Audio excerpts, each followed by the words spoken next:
आंथ' बिराद गोजोननाय मोनदों मानोना जोंनि हालामाबो बिदि डेभेलप जाबाय नैबे रायमना नेशनेल पार्कनि साखाथियाव थानाय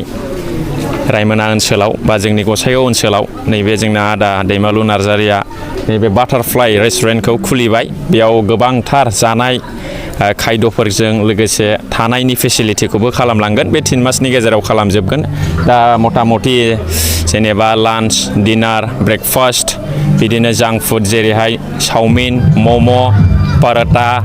सिंग्रा बेफोरबायदि गासैबो ग्रीन टि लेमन टि ओरै नोंना चिकेन फ्राइड राइस बिदिनो रुटि चापाति बेफोरखौ गासैखौबो मोननो हागोन लकेशना जाहैबाय जोंनि रायमना नेशनेल पार्कनि गेटनि साखाथियावनो गेटनि एसे ओरै सोनाबजों ससे फैबानो मोनगोन आरोखि आं बेखौ खुलिनायाव जोबोद गोजोननाय मोनदों मानोना गावनि हालाम जोंनि एरिया बेफोरबायदि थाब्लासो जायगाया नाम मोनो आरो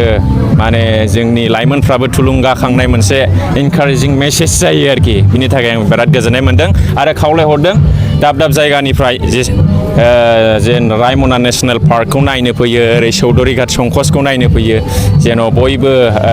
बेयाव फैयोब्ला नैबे बाटारफ्लाइ रेस्टुरेन्टआव हाबलाङो बेयाव थानायनि फेसिलिटिबो जागोन लजिं आरो फुडिं गासैबो मोननो हागोन नोंथांमोनखौ बयखौबो खावलायहरबाय फैनानै जानो आरो गावनि बेरायनायजों लोगोसे बेयाव हाबलांनानै इन्जय लानो थाखाय थेंक इउ अल